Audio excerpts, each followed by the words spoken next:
Hello children, welcome to another session. The topic today is atomic mass for class 9 and the chapter is atoms and molecules.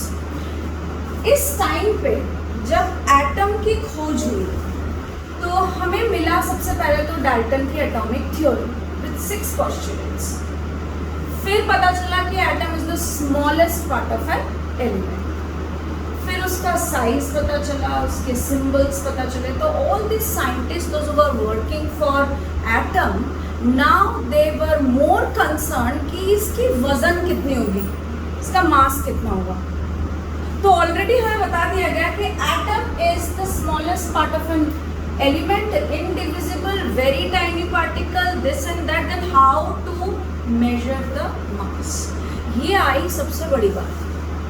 तो measurement के लिए कुछ weighing machines, जैसे मैं आपको कह रही हूँ उस टाइम पे साइंटिस्ट वर्क कर रहे थे. There was all around thoughts and experiments regarding atomic mass किस तरह निकाला जाए. तो उसमें उन्होंने काफ़ी बैलेंस, और जिस तरह हम सब्जी लेने जाते तो तराजू का इस्तेमाल करते, उन्होंने कई तरह के वेइंग बैलेंस यूज़ कर लिए थे. पर वेइंग बैलेंस यूज़ करने से थोड़ी होगा.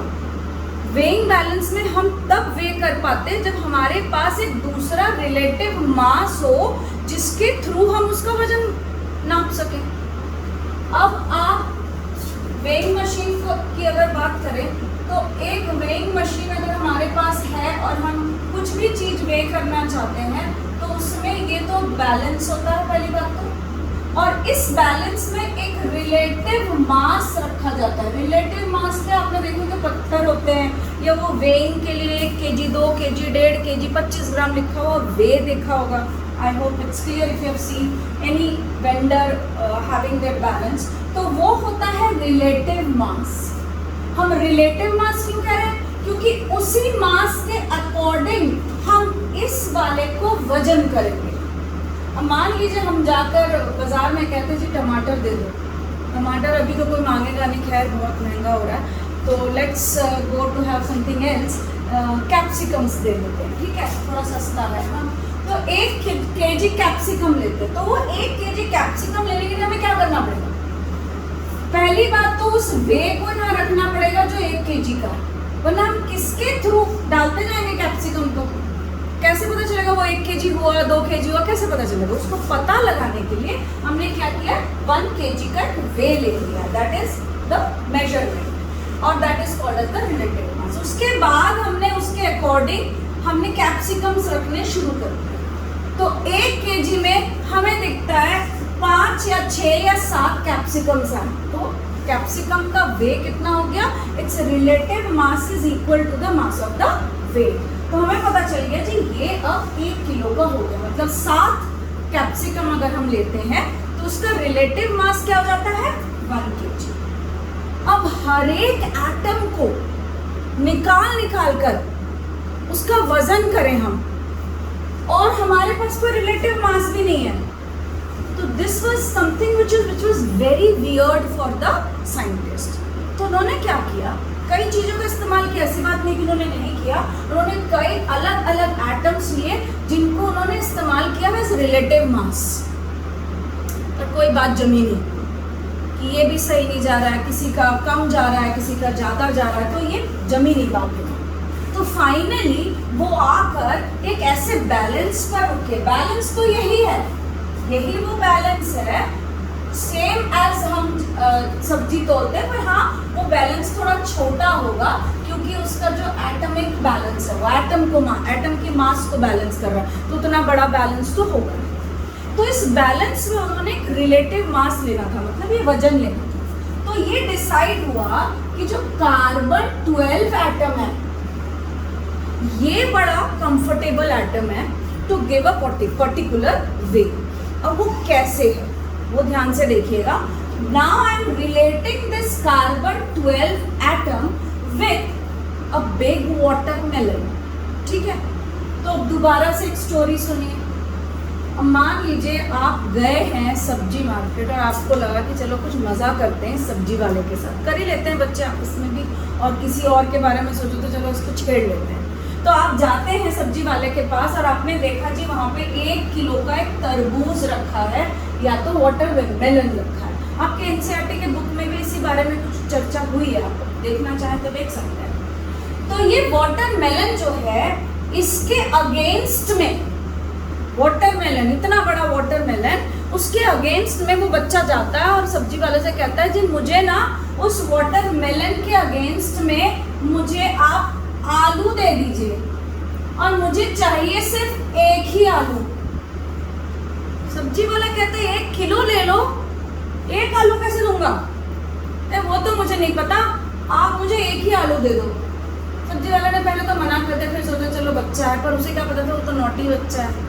तो उस बच्चे ने क्या किया कि भैया रुको मैं ही तोल लेता हूँ। तो उसने क्या किया, कैसे तोला, पढ़ के गया होगा चैप्टर वो भी। उसने इस वाटरमेलन को तोड़ता चला गया, काटता चला गया हिस्सों में, और वो धीरे धीरे 12 हिस्से कर दिए वाटरमेलन के। ठीक है, तो 1 किलो क्या था वाटरमेलन। इस वाटरमेलन का अपना weight, relative mass of weight के साथ था 1 किलो, और उसने क्या किया, उसके 12 हिस्से कर दिए, तो 1/12 हो गया एक हिस्सा। मतलब अगर मैं एक सिंगल हिस्से की बात करूं इसकी, तो इसका वजन क्या होगा 1/12। इसका वजन क्या होगा, अगर आप थोड़ा सा मैथ्स लगाएं तो 2/12, यस और नो। ये वाले का हिस्से का कितना होगा 3/12, क्योंकि पूरे का 12 है तो हर एक पार्ट का कितना होगा रेशियो निकलेगा उसका, तो 1/12, 2/12, 3/12। तो अब उसने क्या किया, उस सिर्फ इस एक हिस्से को उसने रिलेटिव मास के लिए यूज किया। तो रिलेटिव मास क्या है 1/12। तो अगर ये पूरा 12 हिस्सा है, 12 एक किलो के 12 हिस्सा है, ये 1 किलो नहीं 1 किलो है, और उसका 12वां हिस्सा है, तो एक पोटैटो कितने का हुआ जी, उसी के इक्विवेलेंट हुआ 1/12। तो अब 1 किलो का 12वां हिस्सा कर दीजिए, और उसका जितना मेजरमेंट होता है वो होगा जी 1 आलू की वैल्यू। तो उसने सब्जी वाले से बोला कि जी अब तरबूज जो आपका ये 1 किलो का है, उसके 12 टुकड़े मैंने कर दिए हैं, उसका एक टुकड़ा जो है 1 आलू से वजन में बैलेंस होता है। बैलेंस कब होता है, जब ये तराजू बिल्कुल सीधी होती है, इधर भी नहीं टर्न होना चाहिए, इधर भी नहीं टर्न होना चाहिए। तो it happened, one of the part of that watermelon was equivalent to 1 potato। और उसने तरबूज भी खराब करी और लिया 1 आलू, और सब्जी वाला देखता रह गया, वो चला गया। But this was the actual experiment which scientists did to measure the atoms, और उन्होंने इस कार्बन 12 को इसी तरीके से इस्तेमाल किया। कैसे, ये कार्बन 12 जो है कार्बन फैमिली का 12th एटम है। फैमिली है कार्बन की, काफी सारी फैमिली से बहुत सारे सिबलिंग्स होते हैं ना, कार्बन 1 कार्बन 2, बहुत सारे जब बच्चे हो जाते हैं तो उनका नाम याद नहीं होता, तो उस टाइम पे आपको पता राजा एलिजाबेथ 1 एलिजाबेथ 2 इस तरह के भी नाम होते थे पहले, तो उसने कार्बन 12 रखा हुआ था। तो ये एक फैमिली है कार्बन 12 का। तो इस कार्बन 12 के 12 हिस्से अगर हम करते हैं like this, or anyhow you do 12 parts of carbon 12, तो हर एक पार्ट को इक्विवेलेंट लेकर इस्तेमाल किया गया एटम्स को वे करने के लिए। जिस तरह इस तरबूज का हर एक पार्ट इस्तेमाल हो सकता है। अब मान लीजिए कोई कहना चाहता था तो 3 ही आलू लूंगा, तो सब्जी वाला क्या करेगा, 3 पीसेस लगा देगा और 3 आलू डाल देगा, तो उसका वजन बैलेंस हो गया नहीं हो गया। अब पूरा का पूरा ना तो उसको वेइंग की जरूरत है, क्योंकि 1 किलो का उसने 12 हिस्सा करा, और 12 बिल्कुल सेम यूनिट्स में आएंगे, और उसको यहाँ वो रिलेटिव मास के तौर पे यूज करेगा, और फिर चाहे कुछ भी कर लो। अब मान लीजिए कोई आके 1.5 किलो कुछ लेने लगता, कोई भी आइटम लेने लगता है 1.5 किलो का, तो वो क्या कर सकता है, इस पूरे तरबूज को 1 किलो के लिए इस्तेमाल करेगा, और आधा तरबूज और ले सकता है, उसको 1.5 किलो में इस्तेमाल कर लेगा। So this is how when we don't have a particular weight, we can use another material which is having that equivalent weight. आपने सब्जी वालों को या किसी और वेंडर्स को भी देखा होगा कि आप छोटा सा एक अमाउंट है वो ऐड नहीं हो रहा, तो वो 2 पत्थर चढ़ा देता है साइड में, वेट है 1 किलो का, साइड में 2 पत्थर चला दीजिए 200 ग्राम का। तो इसका मतलब वो 2 जो पत्थर उसने यूज किए वो 200 ग्राम ऑलरेडी कैलकुलेटेड है। people know about it. This calculation is already done. So even for the scientist also carbon 12 was done. उसकी वजन, उसके parts they had already understood, they had done, and now they can use it as the relative value. चलो तो फिर देखते हैं अब masses कैसे निकले. जो हाइड्रोजन है, हाइड्रोजन का एक हाइड्रोजन का एटम जब इस्तेमाल किया गया वेइंग के लिए, तो कार्बन का सिर्फ एक हिस्सा लगा. ठीक है, तो अगर कार्बन के हमने 12 हिस्से करे हैं और हर एक हिस्सा मान लेते हैं हम 1 ग्राम का है, तो कार्बन 12 कितने का हुआ? पूरा का पूरा 12 ग्राम का हुआ. ठीक है, ये तो एक कार्बन 12 एटम. ध्यान से सुनिएगा, कार्बन 12 कार्बन फैमिली का ही एक पार्ट है. उसमें कार्बन 1 भी है, कार्बन 2 भी है, ऐसे 13, 14, 15, 16 है, एग्जिस्ट करते हैं, बट उनसे हमारा काम नहीं चला. हमारा काम चला कार्बन 12 एटम से, क्योंकि इसके 12 हिस्से हमारे लिए इस्तेमाल हो रहे थे. तो हाइड्रोजन के एक एटम को जब नापा गया, उसके लिए क्या यूज किया गया? एक फाक. कार्बन 12 एटम का एक फाक, इसलिए मैंने क्या लिखा है? 1/12. ठीक है, तो 1/12 is nothing but equal to 1 gram, क्योंकि 12 ग्राम के लिए एक होता है. 12 ग्राम था तो एक कार्बन 12 हो रहा था, पूरा का पूरा. अब ये उसका एक हिस्सा है, तो 1/12, तो ये 1/कार्बन 12 होगा. उसी तरीके से हाइड्रोजन का एक एटम एक हिस्से कार्बन के साथ ऐड हो गया, ये बैलेंस हो. ठीक है, अब आ रही है बात किसी दूसरे को देखते हैं. चलिए, ये तो हाइड्रोजन का हो गया, तो हाइड्रोजन का उन्होंने मास क्या लिख दिया? 1 ग्राम. ठीक है, रिलेट किससे गया? कार्बन 12 से. अब इन्होंने ऑक्सीजन के एटम को लिया, ऑक्सीजन का एटम रखना शुरू किया. जब उन्होंने ऑक्सीजन का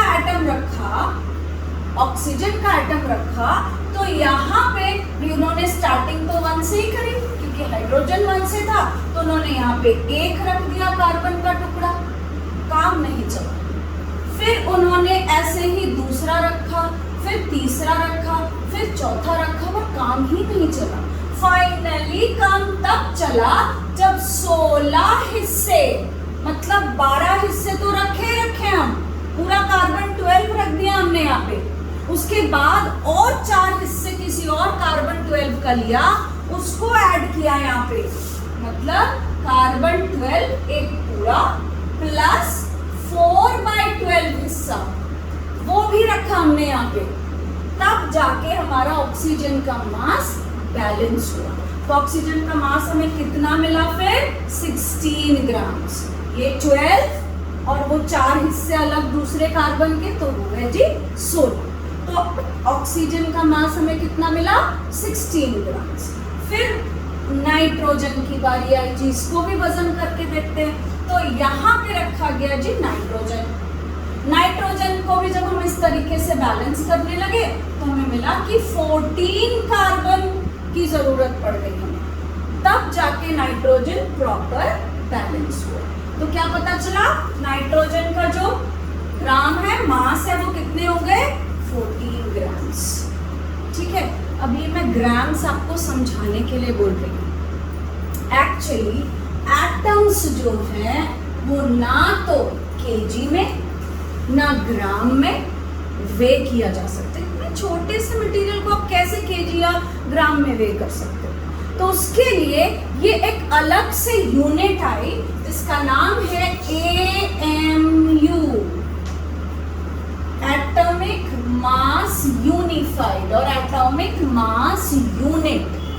तो ये एक यूनिट है जो ना कि ग्राम है ना कि किलोग्राम है, उससे भी छोटा यूनिट.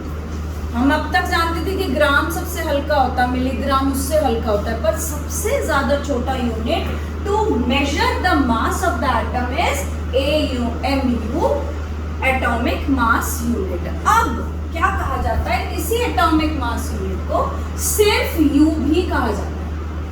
सिर्फ U, only U, nothing AMU like that, but only U. U is nothing but unified मास।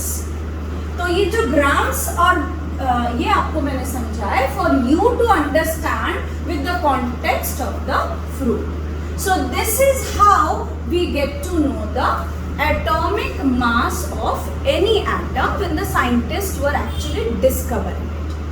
फिर आगे चल के तो एक्चुअल पता चला ये एक्चुअल मासेस हैं, दे आर वेरी करेक्ट। ये ऐसा नहीं है कि इन्होंने बैलेंस में इसको मेजर किया तो ये बाद में जाके गलत मिला, नहीं, सही मिला।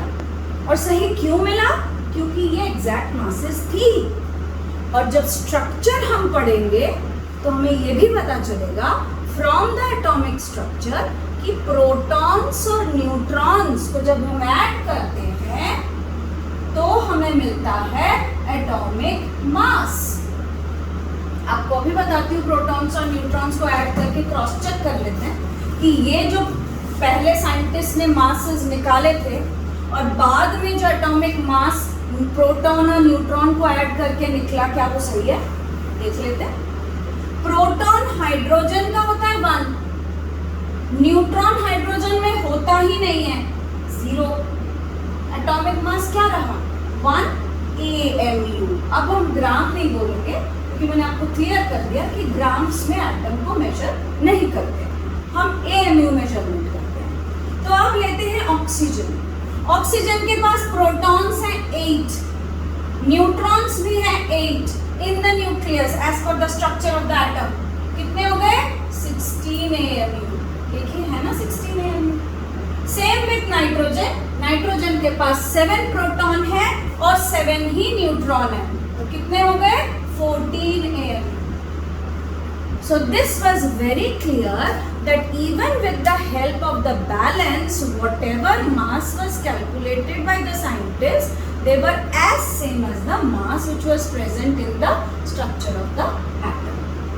आपको ये चीज रिलेट करनी पड़ेगी, वेरी दिमाग में तो आ रहा होगा एटम के लिए क्या बैलेंस बनाया होगा, इतना बड़ा तराजू, इतना सा तराजू बनाया होगा, कैसे किया होगा? Definitely this should come to your mind.